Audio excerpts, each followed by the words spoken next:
driving a car is what drove me as a kid to want to grow up so I could have a real car. Because as a kid, I had Hot Wheels.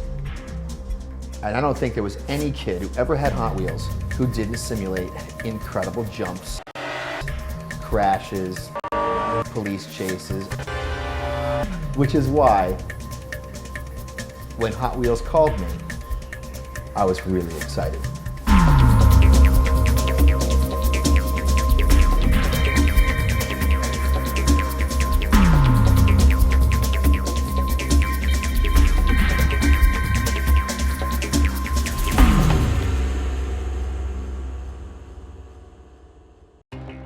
Now, I've been to the FBI technical unit. I've been to some other places I still can't talk about. And I've done some crazy things. But one thing I would never, ever do is attempt to replicate what I did with those Hot Wheels cars in real life. So when Hot Wheels called and said that I was invited to see something so unbelievable that they wouldn't even tell me what it was until I showed up, of course I said yes. Are we in the right place? You must be Alex. I am. We're expecting you. Thank you. Gotta have your cell phones off at all times. Done. You're gonna follow the van 10 feet behind it. Don't stray off the path. We're gonna take you to staging. Get ready for the experience of a lifetime. Thank you. Okay. Even now, I'm not allowed to say where exactly we went, but it was an airfield. Okay, I knew that it was a big deal to come here. I mean, look how much work went into disguising this test facility as an airport.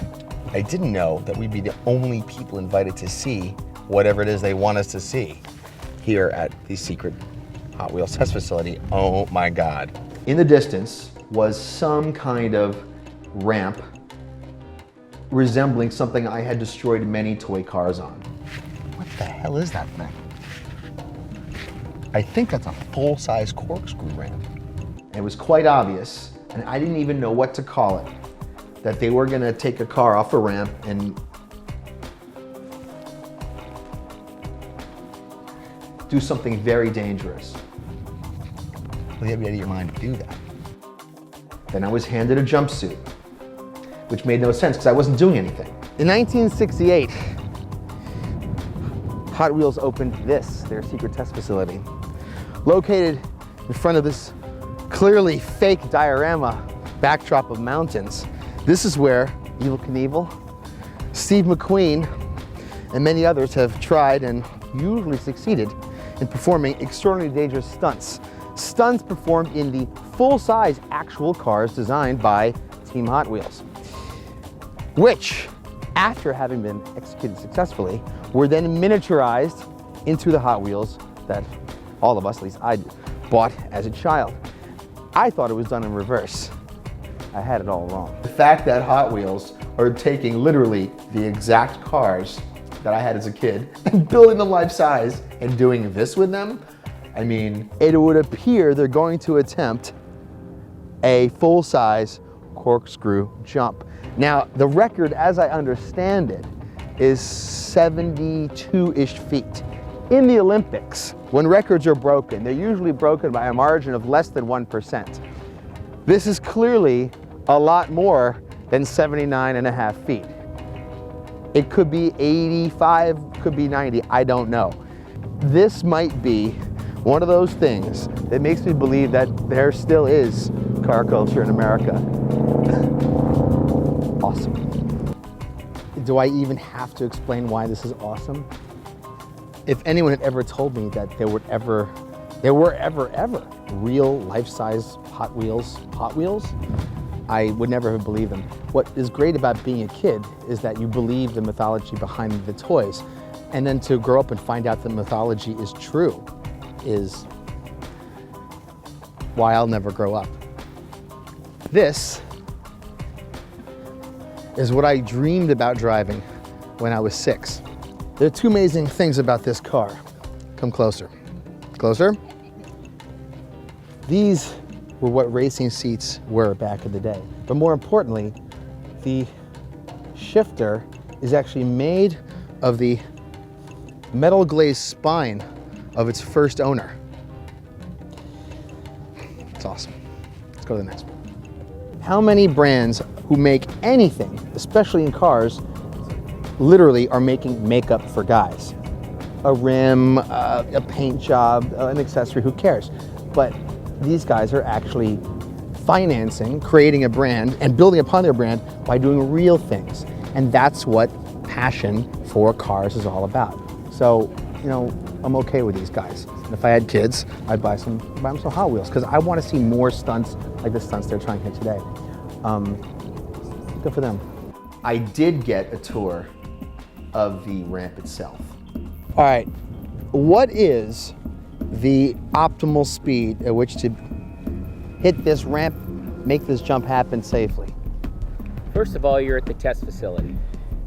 So we don't talk about speeds, we don't talk about rates. I can tell you that 1 mile an hour is 7 feet either way. 1 mile an hour under, you under revolution, 7 feet. So and that's how critical the it is. angle of the car's landing is. Absolutely. Could be 2 really- mile an hour off means we're landing upside down. It doesn't take an astronomer or astrologer or weatherman to know that on a very windy day, you don't want to take a car at any speed up a ramp that goes like this. Explain to me exactly what's going to happen when the car hits this. When the car comes in, it's got to be 100% precise. The reason we pick the open wheel is the driver can watch his front tire hit dead center into this ramp. When the tire hits this ramp, go ahead and pull this ramp back. Go ahead and pull this bar back.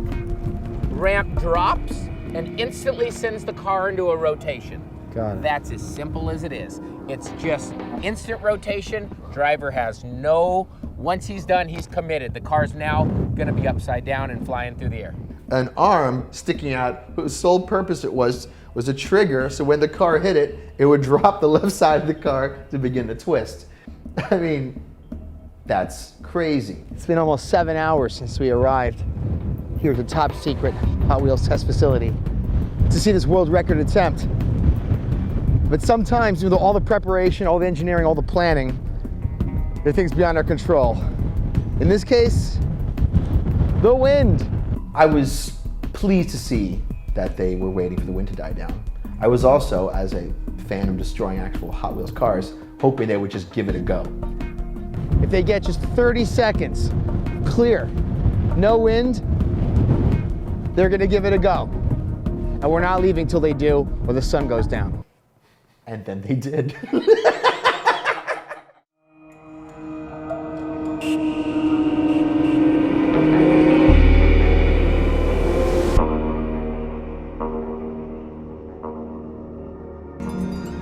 And it went off the ramp and triggered the arm. I would never, ever do that. Damn. Good for Hot Wheels, man. Good job. Awesome. I mean, yeah.